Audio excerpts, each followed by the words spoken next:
You're listening to a New York Islanders episode of the Jacob Valk Show. He's breaking down the team's latest goings-on as only he can.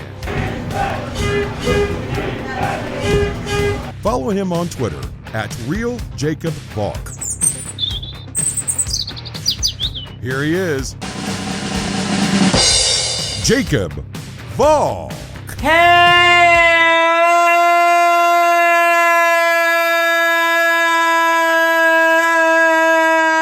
Islanders fans,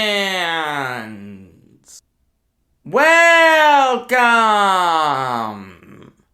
to another New York Islanders episode of the Jacob Valk Show. I am the Jacob Valk, except no imitation. I think by now everyone has come to the realization that the Islanders are not good. They are not a playoff team. There's no question that people should have figured that out sooner. I figured it out in, December. I mean, the math just doesn't work. They have 4 games in hand on the Bruins. The Bruins have the second wildcard spot in the Eastern Conference. But the Islanders are 17 points behind the Bruins. Okay, the math just doesn't work. Even if they won all 4 of those games, they wouldn't even be the team behind the Bruins. That would still be the Red Wings. They'd leapfrog the Blue Jackets. Hallelujah. It's done. The season is over. Maybe it was doomed before it ever started. Maybe with the road trip to start out the season, it was always doomed to fail. And the Islanders being decimated by COVID so early. And obviously they had some killer injuries. Maybe it was always doomed to fail. I hate to be so fatalistic, but it's the truth. So what happens now? How do the Islanders move on from this? It's tough. It's tougher than people think it is. You look at the Islanders' rentals. Clutterbuck's not going to get you much. Maybe Parise will get you something, but at most it's like a third rounder. No one's going to give up a king's ransom for a 37-year-old Zach Parise. I understand that Parise has put it all together, finally. Alright, he's been playing really good hockey recently. I hate to say it, but ever since Clark Gillies died, he's really turned his season around. Parise only had 1 goal before Gillies' passing. Now he has 4. I mean, this guy never takes a shift off. I understand that Parise is playing well right now. But again, a 37-year-old Zach Parise, who only has 15 points and 4 goals in 42 games, is not going to get you a king's ransom. Alright, you can get a 3rd-round pick and be happy, but that's nothing spectacular. Zdeno Chara is going to get you nothing. Andy Green's going to get you nothing. It's a pretty sad state of affairs when your 2 most valuable rentals are Zach Parise and Cal Clutterbuck. So that means that the Islanders may look at trading some of their players under contract. In which case, I think Josh Bailey goes. I think Anthony Beauvillier goes. And I think Semyon Varlamov goes. You know, it seems like Islanders fans are kind of turning on Bailey a little bit. I can't tell you how many times I've gone on Islanders Twitter and seen people criticize Bailey. I don't think he's as bad as people make him out to be, but he should have more than 3 goals. Alright, he's not the best player in his own zone. That's true. That's always been true. Josh Bailey has been an Islander for 14 years. Isn't that crazy? Isn't it crazy to realize that Josh Bailey has spent 14 years in the NHL? I remember when my friend Eric used the word veteran to describe Josh Bailey, and I stopped him dead in his tracks and I said, it's so weird to think about Josh Bailey as a veteran. But Eric was right to call him a veteran. Josh Bailey is a veteran. It's still weird to think about him as a veteran, but he is a veteran. How he's gotten there, we'll never know. I mean, this is a guy who, for a really, really long time, it looked like he was going to be a bust. It really looked like he was just going to be like a third liner. Which, for the 9th overall pick, you don't want. Then Doug Waite really gets him going. And under Barry Trotz, he wasn't bad, but recently his point totals have slipped. His play has slipped. I really think Islanders fans have started to turn on him. If you want to look to a seminal reason why the Islanders are where they are right now, it's easy to say that they're an old team and they're slow and they have no offense. Yeah, that's all true. But if you dig a little deeper, it's the failure of the second line. I mean, Brock Nelson has been good. I like Nelson. Have nothing against Nelson. He has 15 goals this year. He's leading the team. Second on the team in points. But for Bailey to only have 3 goals, that's not going to work for me. If you're a second liner, that's not going to work for me. And Anthony Beauvillier, you know, we've waited for so long for this guy to step up. It just hasn't happened. I mean, he's 24. He's going to turn 25 in June. I'm not saying he's old or anything, but he's not going to get much better than this.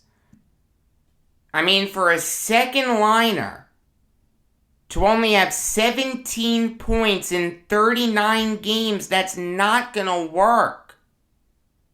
You know, I could almost see keeping Beauvillier and putting him on the third line, have him play with Pajot and Wahlstrom. Because, let's be honest, Barry Trotz is never going to put Oliver Wahlstrom on the first line. He should. There's no question. See, that's the thing. Barry Trotz is now in, like, Jack Capuano territory. Towards the end of Capuano's time with the Islanders, the young guns really stagnated. They really weren't getting a lot better. Same thing here with Trotz. He hates Wahlstrom. He hates Bellows. Like any young player who the Islanders trade for, Trotz is going to hate. And that's okay if you're coaching a contending team. Like when the Islanders were in the mix, no one had a problem with it. But now that the Islanders have fallen out, Barry, my guy, maybe play Wahlstrom and Bellows a little bit more. Maybe you put Bellows in instead of Johnston? How does that grab you? Come on, you can't tell me that Kiefer Bellows is that much worse of a defensive player than Ross Johnston is. Let him play, let him take his lumps, and let's see what we have in him. If the Islanders move on from Bellows and he doesn't get a fair shot with the team, I'm going to be really upset. And Lamoriello's the same way. It's so funny. I criticized Lamoriello in the past when no one supported me. Then I got on his bandwagon a little bit.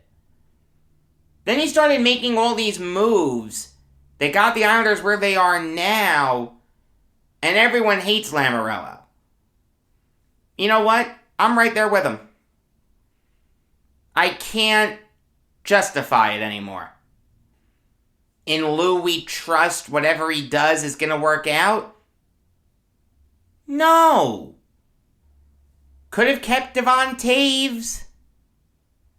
Who would you rather have, Devon Taves or Scott Mayfield? The answer is Devon Taves. Could have kept Jordan Eberle. Instead, he signed Kyle Palmieri. These old schmageggies that Lamoriello brought in have done nothing. It's done. Lamoriello's washed up. Have him retire. Promote his son to GM. Let's see what Chris can do. That brings up the question, should the Islanders move on from Barry Trotz? I'll get into that in a minute. I just want to hit on Varlamov. It's clear that Ilya Sorokin is the future of the Islanders. I understand that recently he's really been struggling, but I think that's just due to him being asked to win every Islanders game by himself. Eventually, that wears on you. You know, the Islanders allow a lot of shots on net, and sometimes that can get to you if you're a goalie. In fact, more often than not, it does get to you. No, Sorokin's the future. Clear some cap, trade Varlamov. I have no problem with that. Actually, when he was pulled just before the start of the Flames game, I thought he was traded.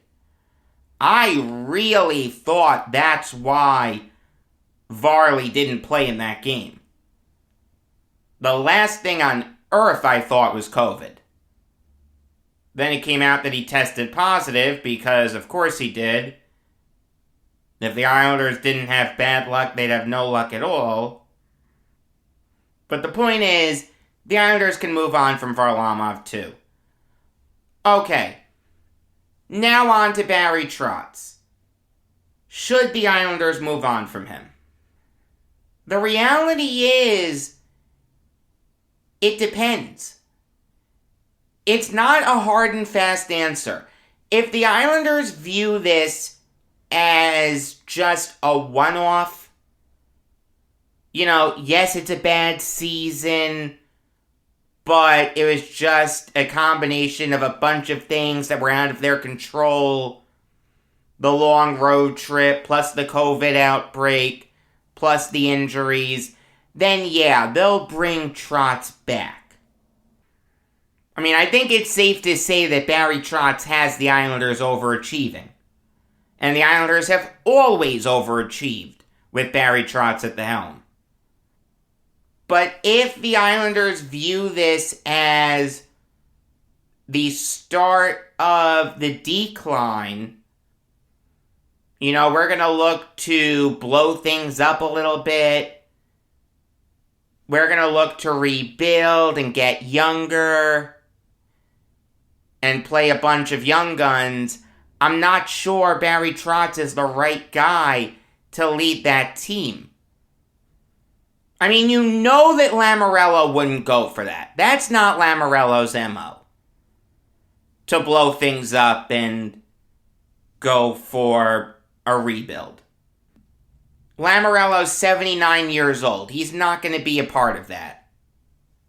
But if the Islanders look to make a move at GM, if they realize that Lamoriello is nothing short of inept, and his way of doing things just doesn't work in the NHL anymore, realize, since the NHL instituted a salary cap, Lou Lamoriello has not won a Stanley Cup. His teams have been competitive, but they've never hoisted the cup. That's meaningful. If you were to ask me what's the right way for the Islanders to go about this, do they blow things up, or do they just retool the roster a little bit? I'm probably somewhere in the middle. Because the Islanders have a good core. Alright, Sorokin, Barzy, Nelson, Dobson, Wahlstrom, Lee, Pajot, Pelech, Polak, and Kiefer Bellows. The Islanders have a good core. They don't need to go crazy. But I do think that the Islanders need to be aggressive in retooling their roster. If I'm projecting the Islanders next year, I'm looking at a first line of Lee, Barzell, Wahlstrom, a second line of Bellows, Nelson, and blank, a third line of blank, Pajot, and blank, and a fourth line of Matt Martin, Casey Cizikas, and Kyle Palmieri. The defense, Pelech, Polak, Mayfield, Dobson, blank, blank. You want to give Robin Salo a chance? I could be talked into that. So okay, let's just say one defenseman. Then the goalies, Sorokin, and blank. Yes, you have holes, but it's not a ton. It's a second line right winger, third line wingers, one lefty defenseman, and a backup goalie. You can fill those holes very easily. Like, even when you re-sign Bellows and Dobson, you're at about 20 mil. Probably a little more. I mean, you could sign Brian Rust very easily. He fills the hole on the second line. Maybe you bring in guys like Max Domi and Travis Boyd to fill out the third line. How about a guy like Colin Miller to be the sixth defenseman? I could see that.